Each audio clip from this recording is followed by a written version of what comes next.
Welcome, in front of me is a Honor 8A, and today I'll show you how to format the SD card. So to get started, go into the settings. From here, scroll down to storage.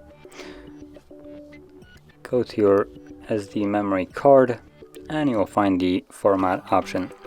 Now before you begin, keep in mind that this process will remove all the data from the SD card, so if there's anything that you would like to keep, you might want to back it up before. Otherwise, press erase and format, and it will begin removing all the data from it, and once it's finished, the card is immediately ready to be used once more.